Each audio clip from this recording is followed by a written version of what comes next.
Hey, welcome to the party. You found the Mouse Castle Lounge, your home for cocktails and conversations from the worlds of Disney and beyond. Visit us at themousecastle.com. Follow us at Mouse Castle Show on Twitter and the Mouse Castle on Facebook and Instagram. Your table is waiting and drinks are now being served. Don't be shy. Come on in. Let's get to it. Here are your hosts, the keepers of the Mouse Castle Lounge, Tim Calloway and Anthony Reynolds. Welcome to the Mouse Castle Lounge. I'm Tim Calloway. And I am Anthony Reynolds. It is June 11th, 2021. We are your occasional dose of Disney news, information, and commentary, and sarcasm and snarkiness and... all the above. I don't know. General bitching about things. I don't know. What's coming up today, Anthony? We're going to talk about Avengers Campus. Is it living up to its expectations? We're also going to talk a little bit about Loki, which is now streaming on Disney+. And Disney Cruise Lines is doing a test cruise later this month. I don't know why. That month. You know that month. Not this month, but that month. That month. Or the other month. Well, that's all coming up next in the Mouse Castle Lounge. So, Anthony. Yes, Tim. How was Velocicoaster? Oh, my word. So I had some days off, and so I work 10-hour shifts, so I get 3 days off, which if I want to cram in a trip or something, hey, I can cram it in. But I also work overnight shifts, so that means basically I'm going to have a day of no sleep. And I was about ready to go to opening day of Velocicoaster. I was so close. But basically, I wasn't... At Universal Orlando, yes, right? Yeah, Universal Orlando, Islands of Adventure. It's the brand new roller coaster. It looks amazing. And I was like, I did Rise of the Resistance opening week. I've never really been opening day to something. I mean, I was at California Adventure on opening day of Cars Land, but it was too much, and I didn't go there that day. But I'd gone to a preview. But I was going to go... And I actually took yesterday off because I was like, you know what? I'm going to give myself an extra day. I'm going to get there. And my whole thing was I wanted to stay on property because you get the extra hour of entrance. And also you get a shuttle. And so, but I didn't want to, it was going to be a quick trip. So I didn't want to spend too much on a hotel because, I wasn't going to, really enjoy it. So they have these new hotels that are kind of their discount ones. It's the dockside and the surfside. And I was about ready to... Now, I was listed on a flight because I fly standby with my job. And I was about to pull the trigger on hitting the reservation for the hotel. I was listed on a 6 a.m. flight. I was number one on the standby list. And so I went to go reserve the hotel. And right when I went to reload it, gone. It was no longer available. And I'm just like... Ugh. And the next was going to be like a 200. I mean, this was like $100 a night. I can do that. The next step up was like 200. And then if you wanted like the super fancy, it was like 300-400. No, not for me. And so I spent the entire night at work because basically I was going to get off work and fly there if I was going to end up doing it. And I just kept hitting F5 on my keyboard on the reservation page. F5, F5, F5. And so I get off work at 3. And so I kept doing it. And basically I come to the conclusion that this hotel thing isn't going to work. I don't think I'm going to end up getting it. Well, then 2 o'clock hit, and I hit F5. Bam! There's the exact hotel and the exact room I was looking for. But that eagerness that I had at the beginning of my overnight shift was gone by 2 a.m., at which point I was just kind of ready for bed. And I also concluded that I wasn't going to be able to make it anyway. And so I go to my coworker, I'm just like, oh, do I want to do this? Do I want to do this? And I just went, no. If you keep asking yourself over and over like that, you don't. Yeah. You know the answer. And I have a wedding coming up next week, and I had to, I don't have congratulations. Oh, not my wedding, my brother's wedding, So I was like, I actually, need to do some adulting and stuff. And so ultimately I didn't go. And I'm kind of glad because, I as fun as it would be, I would have been super tired, and the crowd, the whole ride, I was watching it, we're recording this the day that it opened, and it was a pretty big line at the beginning, but I think it's actually, last I checked, like a 75-minute wait, which is not bad. Which is not too bad. But I just didn't want to deal with the opening day crowds to get in there, on no sleep. It would have been too much. It would not be the first time you've done something like that, though. No, I've done many no sleep trips, especially Disneyland. Honestly, my favorite. I don't know if you have one, but I have a favorite ride that I like to nap in, and that is Pirates of the Caribbean. I have woken up many times at the station for that ride, and I mean, I love Pirates of the Caribbean, but it's a great nap ride. I'm trying to think. I'm trying to think of nap rides. What I have, it would have to be a theater show. Muppet Vision 3D at California Adventure was one that I remember waking up in. Okay. And I love that one too. Wow. Okay. There you go. That's a survey question for our 10 or 12 fans. What is your favorite nap ride? Yes, I mean, and again, in nothing against the ride. All of the Disney rides. Yeah. Seriously, no, I think the train. The train's great. I could nap on the train, especially, well, you can't do it now because I guess, are they still doing it where you have to get on in Toontown? You can get off anywhere else, but you can't, and you can't do more than one loop. I didn't hear about the loop. That's news to me, but I knew that it was down to one station. I don't know if that's still the case though. Yeah, I read that a few days ago, and you're not allowed just to get on and stay on. Because of COVID protocols.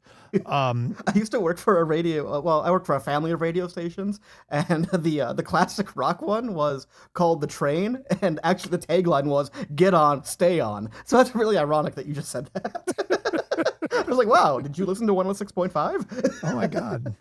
No, but I worked for 100.5 and 98.5 here in Las Vegas. Ooh. And 107.5. Ha! I was 102.5. I was, I forgot. 101.3 was the country, 106.5 was the train, and 1340 was the talk radio. Oh my God. Yeah, we had an AM. It was a simulcast of our urban top 40. And we also ended up doing like a Las Vegas news and information and travel tips. And keeping in mind, this is like 30 years ago. That's how long it's been since I've been in radio. When where CDs were a thing, and carts, and the AM station was one of the first ones in town that was fully automated, and all the content was digitally recorded and uploaded into it. And so that was like a big thing back then in the early 1990s. Yeah, the AM station we had was it was some talk radio in the morning, which was locally done. But after that, it was basically satellite feeds. And so I was on the overnight shift, and then you'd hear the creepiness of Coast to Coast, and then every once in a while you'd hear "I'm debt free," which was, of course, Dave Ramsey. And somebody, one of the higher ups at my job was over talking about how he likes Dave Ramsey. He's like, "Oh, you listen to Dave Ramsey?" And I'm like, "All I know is I'm debt free," and then he laughs, and then that's all I know. I've listened to a lot of hours of that. No, yes, I was in and out of that station. I used to work overnights on weekends, and when we would run public affairs show, and the first station I worked at, which was 100.5, and it was Q100 when they hired me. Then it went to more of a softer adult contemporary sound. That was Classy 100, and it was that for a long time. But like at 5:30 in the morning on a vinyl record, I would play The Power Line. And The Power Line was put out by the Southern Baptist Convention. Oh. And the thing that was interesting about it is they actually got some really cool interviews with celebrities, but there was always this undercurrent of religious messaging that was either your thing or it wasn't. They didn't hit you over the head with it, but I always remember it's like we usually just tossed these vinyl records when we ran the show, and that was that. And I kick myself to this day because I remember an interview they did with Mel Blanc. Again, 30 plus years ago, Mel Blanc was still alive. And he did a great interview talking about, being a voice actor and being at Warner Brothers and voicing all these wonderful, Bugs Bunny and Daffy Duck and all these characters. And then at the very end of the interview, he just riffs. And he riffs going from one character voice to another. And I kick myself to this day for not saving that for myself. Because you probably cannot find that anywhere. I probably cannot. I have tried. You can go dig through a dumpster for a vinyl record. Yes, yeah, exactly. But oh yeah, there's some things from my radio days. The that, equivalent that I I had miss. was the equivalent of that I had was Mark McGrath had a short-lived show, and that was awful. Every other sentence was "It's the weekend, it's the weekend," and at one point he was telling me he was telling the audience what a big nerd he was because the new X-Men movie was coming out, which had the villain Magneto. Magneto. And I was like, "Yeah, you're a real big nerd there, Mark." Well, McGrath. you know how he got that way. He got vaccinated, so he became Oh, yes. magnetic. God. Oh my God, I've seen so many of those. I know. Oh God, isn't it just horrible? Anyway. He couldn't work at a radio station. All the tapes kept getting erased. A note to our fans, this is not political commentary, but if you get vaccinated or if you have been vaccinated, you will not become magnetic. Okay? There we go. I'm glad we've established this. I mean, I got vaccinated. I had to do some time. They put me in that plastic prison that Magneto was in. That's right. So you couldn't affect anything. Oh my Nope. God. Speaking of plastic prison, Avengers Campus opened. that was kind of a weak transition. Hey, we got there. We were in Marvel, maybe not MCU. It was a Marvel. Now, you're talking about how only like an hour and or so wait for Velocicoaster. The wait or the opportunity to get into Avengers Campus has been much more difficult and complex. Which is the theme of Disney's new stuff lately. And I have so many opinions on how they're stupid. well, let's discuss that, shall we? Well, first of all, the reaction, and we have obviously not been there yet, but I've seen feedback from friends and what the social media sphere is saying, and the response, unless I'm missing something, is that it's nice, but it's not a wow. I mean, from what I've seen, a lot of people are, they're really they're big fans of the area itself, the land. People love the food. People are also loving, and that's honestly what I'm looking forward to. The thing though that's getting the biggest positive reaction that I've seen has been the characters. Nice. The Spider-Man show that they do, where they have this a live Spider-Man character and an animatronic that does acrobatics. Yep, which is if you've seen the on the Imagineering story on Disney Plus, they cover that a bit, where it's they show it getting launched and everything before it had even been implemented yet. And you watch that a couple years ago, and you're like, oh, that's gonna be Spider-Man. Like, it's very clear that's gonna be Spider-Man. They don't have a flying dragon though. No, but if they did, they'd have it for one day, and then you'd never see it again. I think it's somebody said it's hanging up in like an Imagineering warehouse. Like when you walk in, it's on display, but you have to be in Imagineering to see it. That was so stupid. Okay, that's not. Yeah, no. Okay, one of the great promotional things Disney ever did, and it was a one shot. Yeah, and I think you actually had to be pressed to actually see it. Mm-hmm. I think it was a press thing, and then they never even had it. Same with the other one was the Star Wars Galaxy's Edge opening, where they had the TIE fighters. Mm-hmm. They did them in California. That's right. Flew them out to Florida. Mm-hmm. Now they're in a warehouse somewhere. Yep. Kind of a sidetrack on that, and we'll get back to Avengers Campus, but it kind of reminded me, talking about all this Imagineering stuff. Disney Plus announced a new series that they've got coming out. It's going to start streaming on July 16th, Behind the Attraction. Did you see that? Yes, I did see that. I'm really hoping that they are going to take it as seriously as they did the Imagineering story. Yes. Now Leslie Iwerks, who is Iwerks' granddaughter, and her dad, Don Iwerks, who's also an Imagineer.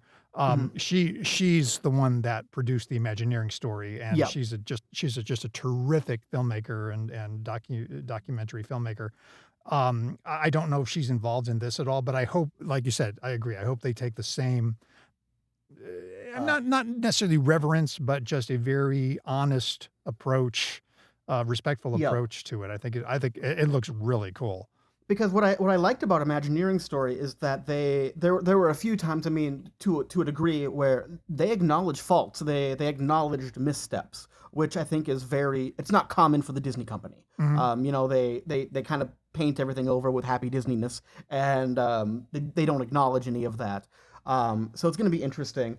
Now, a few of I think if I'm looking, this is on a Deadline article. It sounds like they're going to be covering Jungle Cruise, Haunted Mansion, Star Tours, Tower of Terror, Space Mountain, It's a Small World. And then it's interesting because they're also doing the Disneyland Hotel and the castles, but they're ending it with Hall of Presidents. And actually, on the Disneyland Hotel, I'm Facebook friends with Don Ballard, who is an author and historian, and his area of expertise is the history of the Disneyland Hotel. He actually consulted with Disney on the creation of that episode about the Disneyland Hotel. That bodes well, I think. So yeah, that is a really good sign. And I've met Don on a couple of occasions, and super nice guy, super smart guy, and just he is like the authority on the history of the Disneyland Hotel. So yeah, it's good to see that he's involved in that. So I'm wondering if we're going to get because like I said, they're ending with Hall of Presidents. I would be very shocked if we don't get the Biden reveal. Oh, that would be cool. What a good idea. Yeah. And I really hope, I hope, Tim, I pray that they acknowledge the rumors that the Donald Trump animatronic was actually a rushed together job because they started developing the Hillary Clinton one and then realized she was going to lose. Because if you look at that thing... it looks horrid. It's Hillary Clinton. I mean, Trump is not a looker, okay, to begin with, but the animatronic was just no. You look at it, it's like, yeah, that's Hillary. They tried to. They just resculpted the face. Now, where do you think? And again, we are not a political show, but where do you think on the stage the Trump animatronic is going to be relegated to when Joe Biden takes center stage? Oh, that's a good question. He's probably going to be in the nearby bathroom because of his diet, but you just go to wait, no, is there a Liberty? Yeah, well, he's going to be the reason for the brown streak on Liberty Square. Ouch. Oh, that's just... there's an ad running on YouTube right now, and it seems to invade every other video I watch on there. It's a pre-roll commercial, and it starts with this bearded millennial saying, "Do you know that you have 10 to 20 pounds of toxic poop in your body?" Oh, I did not know that was a commercial. Oh my God. And it's like by the time I see that it's running, I go, oh, God damn it, here it is again. By the time I can, skip the ad, he's already said 10 pounds of toxic poop. And it's like, no. Anyway. Okay. I digress. Welcome to Poop Talk with Tim and Anthony. That's right. But yeah, no. But anyway, about that Avengers campus, yeah. Speaking of Poop Talk. Yeah, so, like I was saying with Avengers Campus, the biggest thing people have been saying has been the characters, like the walk around even, and that also brings up relations to Star Wars Galaxy's Edge, and a lot of people are like, they feel like they're correcting what they didn't do at Galaxy's Edge, where if you're lucky, you might run into Rey, you might run into Vi or V, you might run into Chewbacca, but here it's like, you're gonna run into people, and they're also, at Avengers Campus, they're not very strict about the timeline. So, because you've got Sam, Captain America, the Falcon, and you have Steve Rogers, Captain America, and they're both out there, so... And I think they announced as well that the theme park universe is separate than the MCU, so that you can, that one they did say, so you can justify, Tony Stark still being there. Tony Stark is not Man. dead. Yeah. Yeah. In fact, the pre-show of the ride, they actually calling Mr. Stark. No, don't. So I really hope that they're seeing that positive reaction to these characters and the walk around of the stories, and they bring that to Galaxy's Edge, and maybe they get a little less strict about the timeline in Galaxy's Edge.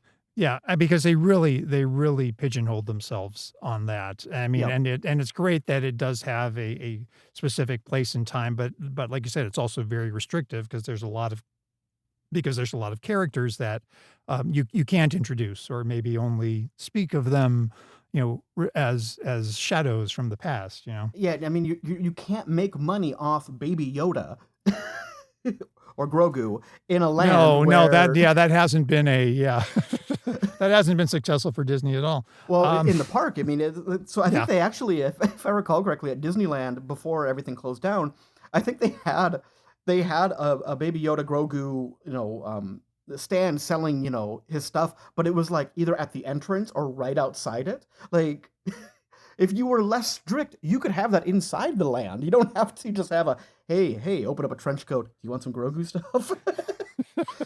He's Can't. not canon in there yet, but hey.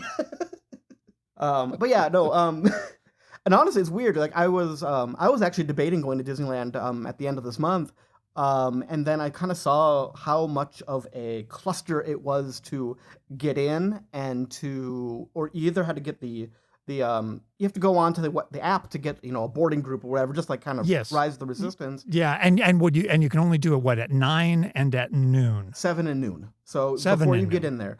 And Haston, we both know him, on Twitter, he commented that there is a weird phenomenon that he's noticing with the Disney reservations is that shortly after 7 a.m., suddenly California Adventure reservations to enter open up. So people are trying to get a boarding group for Web Slingers, a Spider-Man ride. They're failing to get those boarding groups, so they're canceling their trip, and the reservations are now back in the system and open.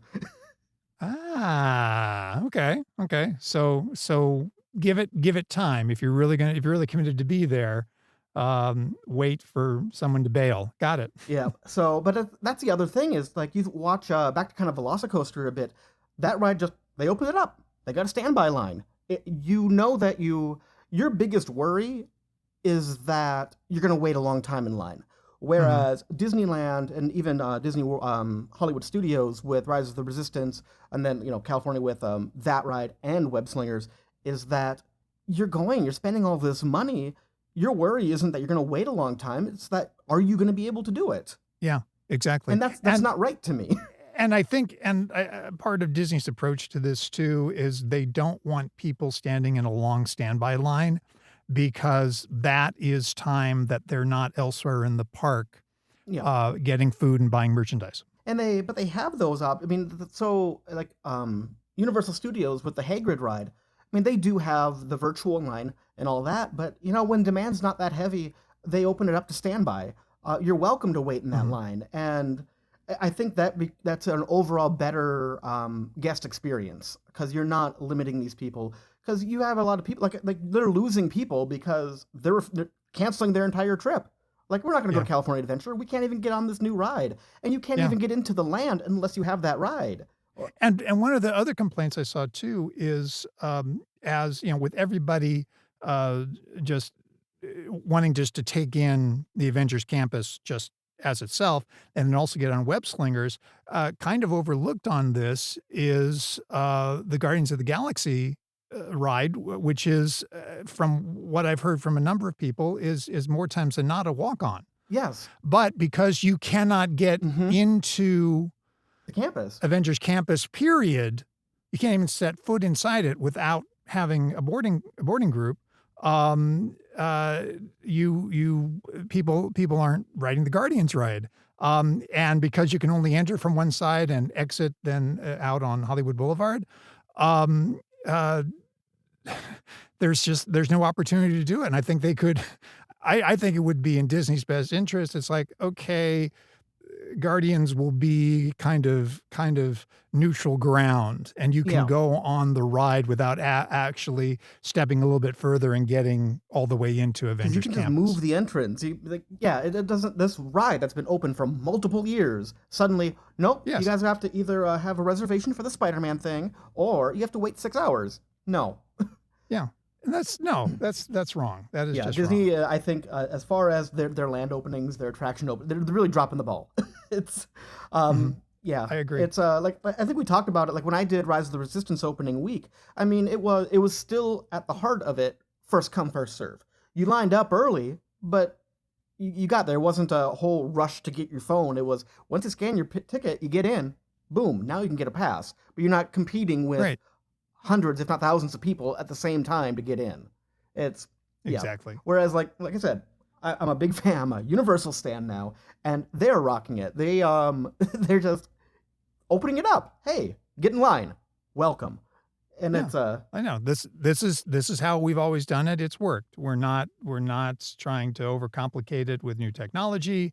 If you want to, come in and enjoy the ride, and here's there the was line. actually with a Velocicoaster, there was always kind of a so Universal famously they don't announce anything or acknowledge anything until like it's almost ready to open. So this roller coaster, Velocicoaster, was like under construction for a long time, and and Universal never acknowledged it.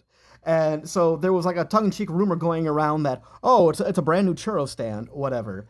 And so today, With the loop. so when they opened the ride, at the end of it, for some times, they were there giving out free churros to people getting off. Nice. And that's a kind of levity you don't really feel at Disney anymore because everything is so. That's it's true. It's like a factory for fun there. It's like okay, boom, boom, boom. Now at Avengers Campus, they have the facade, if you will, for Avengers headquarters, and it's got the Quinjet up on top of it. Now this is supposedly in the future going to be some sort of attraction. Do we have any insight on what we think that's going to be? I think there's been rumors. I don't know. I think a lot of it is probably still up in the air because Quinjet. Because I see what you did there. because they had that whole. And I think this is from before we started recording.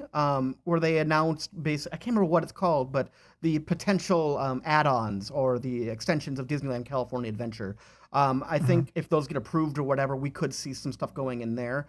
But I've heard rumors of like a Captain America roller coaster, Wakanda, all this stuff. But all I know is that the land didn't open with an e-ticket, and that's all we know about it. Is that No, it's gonna be an not at all. e-ticket. But no, they opened up a screen ride with a Spider-Man ride that's not as good as the one that's 20 years old, and it's a franchise they Yeah. don't actually own. And it's another video game, ride. It's like, it's like Toy Story, or it's like, Buzz Lightyear. Mhm. It's and does Disneyland specifically really need another ride like that? No, and now you get a lot of people, and to it's a bit fair of a thing to say, but a lot of these people, they're judging it because they haven't seen it or actually ridden on it, and it's like, yeah, that's true. I'm judging it. I haven't ridden on it. There. Ha. Sue But me. I'm judging it because I think I can judge it because I can look at other on-ride videos of similar concepts that are actually well done. You can watch the Spider-Man ride at Universal, and it's 3D. It's moving around. You're not shooting anything, yeah, but there's more practical sets there. There's even the everything just looks better even in a video than this ride does. It Yeah. doesn't look exciting. And in that Spider-Man ride, everything. I mean, I remember the first time I rode it, and then exited the ride and got right back in line again. There were so many things that surprised me, and it's like, whoo, that's cool. It's like, oh, I really like that. And I mean, there were just so many great moments in that, and where Web Slingers does get props for being a very family friendly kind of ride, if you want to call that, as if anything at Disney is not family friendly, but it's just it's like almost like they played it too safe. They did, and I get that that's why there's probably more demand for this ride because I don't think it has a height limit. I think it's open to everybody. So, and that's a good goal to have, that everybody can enjoy this, and they succeeded in that. And that's not to say that there aren't other cool moments in the ride. Whenever there's like physical sets and stuff, it looks good. And even the concept of you're underneath the whole campus and you're kind of visiting each ride and area that's there. That's kind of cool. Like when you open up, there's a scene where you're up over by the Quinjet, and it opens up, and the video is you can see the Guardians of the Terror Galaxy. You can see that there. It will always be It's Tower of Terror. I can't not call And it that's that. kind of cool. What I don't know, I want to know about this is if that video changes, whether it's day or night. But I haven't looked into that. But it's cool that it's like, oh, you're acknowledging the space that we're in. Okay. I see that. Okay. So there are a lot of things about it that are cool. I get the technology's awesome, but it just doesn't look too exciting. And to be honest, like I was saying that I was going to try to go to Disneyland. This whole land opening really made me rethink that and ultimately decide that I don't want to go to Disneyland. Not yet. Because Not yet. I don't want to All in good time. deal. I don't want to deal with all of that. It's just, but I want to experience everything because it's been a few years since I've been. I mean, it's been a year since a lot of people have been, and I don't want to. I want to be able to experience everything that I can, and it just doesn't seem like that's the time to do it. I agree. Now,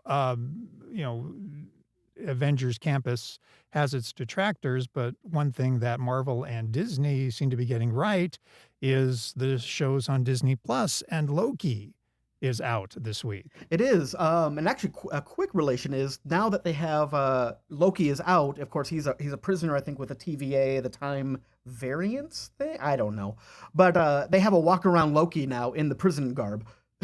Perfect. And Very good. Yeah, I don't think. Sorry, I know we're transitioning, but walk around Marvel characters are so hit or miss, and most of the time they're miss. Like that's not Loki. That's just a guy with long hair that you got. Thanks, I guess. Yeah, although I did see a photo of one of the Loki characters, and he's wearing the big horned headdress, and he looked pretty good. That looks good. That looks better than a guy in a jumpsuit. But like, yeah, some of the characters do look good. Like the new Captain America, Sam the Falcon. He looks really good, and that's really cool to see him there. But yeah, so Loki. I know you haven't watched it. I'm a completist on a lot of Marvel stuff, so I have watched it already, and the first episode's really good. It was exactly what I hoped it would be. I'm really excited for the rest of this series. Yeah, and I mean, I love the whole conceit of it and concept of it. Because I had serious issues with the time travel narrative in Avengers Endgame. It still bothers me. I mean, it makes me angry. I just liked it that much. Okay, Hulk. Hulk smash. But the thing I like is that, okay, the Loki series is going to try to fix that. And I love the juxtaposing these two characters. You've got Loki, played by Tom Hiddleston, who's just fantastic, and then you've got this time bureaucrat played by Owen Wilson, and I cannot think of a more perfect foil for Loki than an Owen Wilson character. And it's good. Like the whole first episode, I mean, he's just Owen Wilson, just kind of chill, doing whatever, and this guy's trying to outwit him, and I think he's just frustrated that a guy in a suit is getting the best of him. Yes. And nothing phases him, and it's it's just like, yeah, okay, we got this. Yeah, we know your game. Yep. And I'm just basing this just off the previews and the trailers that I've seen. I haven't seen the episodes yet, but I mean, it was one of those things where I liked it from the moment that I first started watching the trailer. It's like, okay, this is going to be good. Yeah, this has been the one that I've been looking forward to, because I think with WandaVision, for instance, that one, I liked it fine, but I'll be honest, I got really, and I know people are going to give me a hard disagree on this, and you're right. I just didn't have the patience for it, where the first 3 episodes were basically, parodying sitcoms. TV sitcoms, yeah. And I get that. That's awesome. But they weren't, at the beginning at least, giving you enough breadcrumbs about what's actually happening. So it just kind of seemed like at the beginning you were watching just, a parody of a sitcom. Kind of a parody of itself even, yeah. Yeah, so like it was just, okay, cool. I get that this is going to go somewhere, but I wish you would maybe get there a little bit quicker, or at least, because with WandaVision, they debuted the first 2 episodes, and I really wish they would have included the first 3, because that's when it starts moving on beyond that. And if you got those out of the way, I would have been 100% on board, because I got to the point where I was about ready to just stop watching it until they were all out, and then just binge them all to get it out of the way. But then it started, moving on, and then it was whatever. And then Falcon Winter Soldier, it was all right. It was fine. Again, I don't think they stuck the landing with it. So I have high hopes for Loki because so far it has delivered what I've been hoping. And I really hope, because this has been the thing with Disney Plus shows, where it's just, I just want, and they did better with Falcon Winter Soldier, but I want consistency. I want to be able to know that I'm going to sit down and it's going to be like a 45-minute episode every week, because it just kills you to sit down and be like, all right, let's go. I've got this time. And it's like, oh, it's a 30-minute episode this week, and then the next week's 50 minutes. And then in the case of, I can't remember which one it was, either WandaVision or Winter Soldier, it was like 15 minutes of credits. So you had to subtract that from the runtime. But overall, I'm liking the feel. I'm liking the vibe. It's fun. And it's setting up a lot. I'm not even a huge Marvel fan, but you can tell that it's setting up stuff, including the Doctor Strange, Madness of Multitudes, I think. What was it? No, well, haven't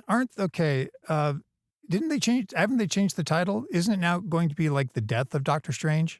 Isn't that what they're calling it now? Oh, I haven't heard that. Let's see, Doctor Strange. I'm Googling. So far, I think it's still, Doctor Strange in the Multitude of Madness is what comes, in the Multiverse of Madness is what's coming up on, even Wikipedia.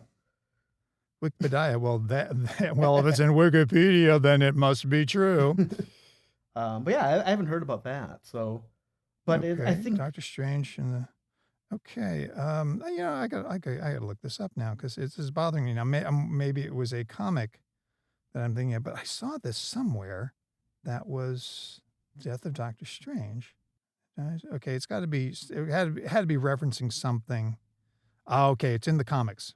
Okay, never mind. Yeah, I got my mediums mixed up. Marvel to kill off Doctor Strange in unexpected twist. Well, it's not unexpected if you're telling us ahead of time. And come on, we're not stupid. There's no such thing as anybody actually dying in any Marvel story. Uncle Ben. True. He's always dead. That's true. It's true. Him and the Waynes. That's one. Okay. That's two. Okay. But if it's a superhero, if a superhero dies, they're not really dead. Unless they come out as like super problematic. Then they're gone. Get them out of here. Yeah, that's right.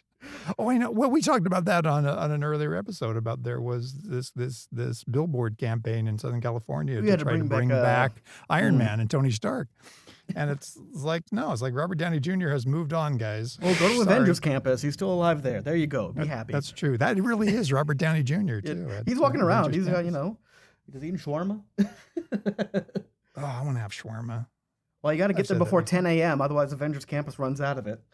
Yeah, well, there you go. Then you got to go. Then you go to Pim's Test Kitchen and have really big pieces of chicken on little teeny tiny buns. Get the $100 sandwich.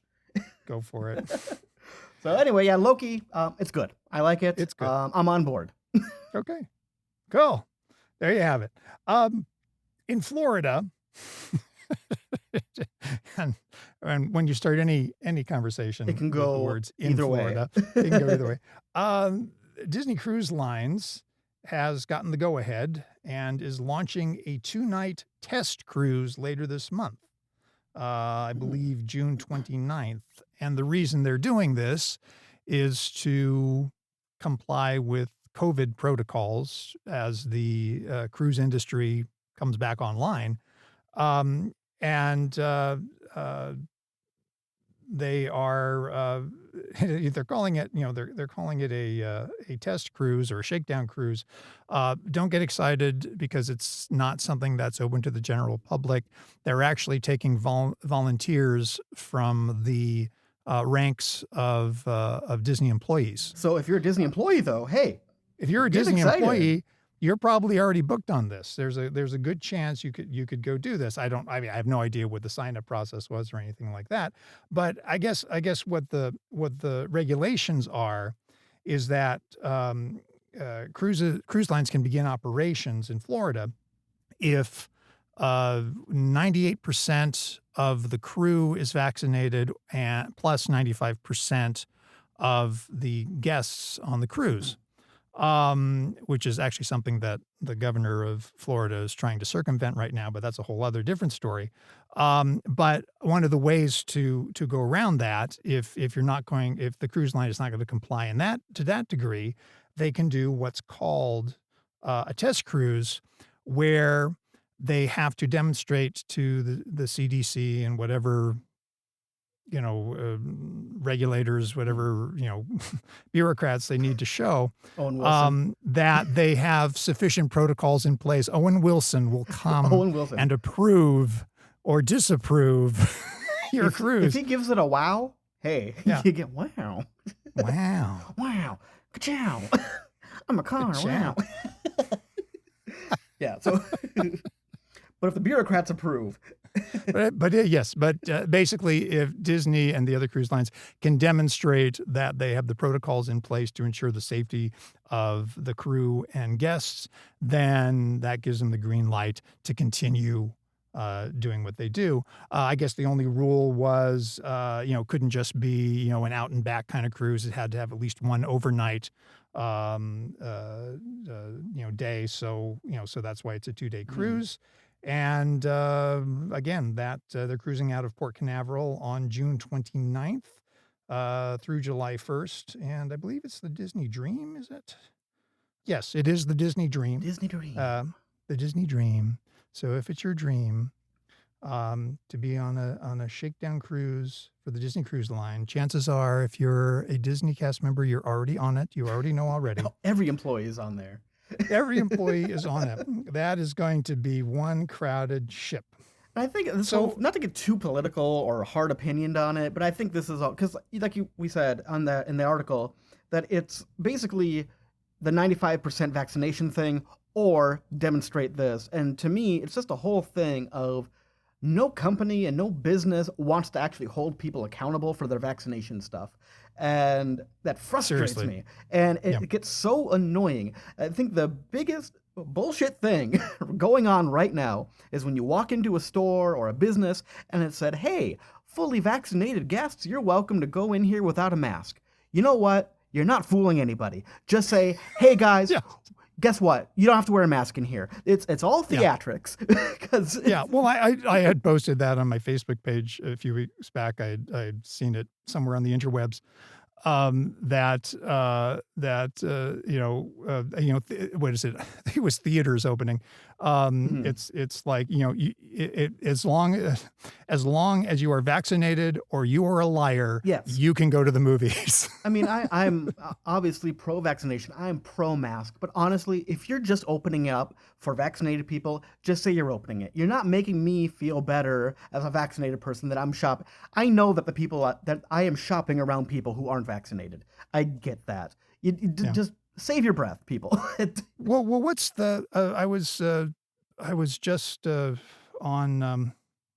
It was. I'm going to say it was CNN. I was on one of the news sites, and they actually had a guide, a breakdown by state of the percentage of the population that's been vaccinated. Mm-hmm. And Nevada, my state, we weren't even at 40%. I shudder to think what Texas is at. Yeah. Now, best as I could tell, too, it wasn't just doing. It wasn't factoring in children.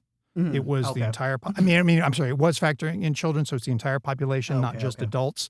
So if it's vaccinated adults, the percentage is probably significantly higher. But it's just total amount of population. It was like, I think at the time, and this is about a week ago, it was like 37%. Yeah, for Nevada. I'm not sure what Texas is. Oh, Texas is probably about 12%. Yeah. I know us vaccinated people in Texas, we get together every Friday for drinks. That's right.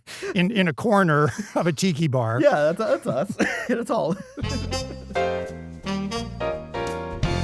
And that will do it for this episode of the Mouse Castle Lounge. Don't forget to visit us at themousecastle.com. Follow us on Facebook and Instagram at The Mouse Castle. Oh, and on Twitter. My lines continue. And on Twitter at Mouse Castle Show. No, this is not scripted. We ad-lib the whole thing. And please subscribe to us on Apple Podcasts, Spotify, and wherever fine podcasts are found. Are we already giving up that quick on TikTok? One episode. and then No we're comment. done. We mentioned it once. A Mouse Castle account does exist on TikTok, and that's all I'm going to say right now. It's there. If you know where to find it. Yeah, yeah. We'll see. Never say never. And with that, we will catch you next time, whenever that may be, in the Mouse Castle Lounge. See ya.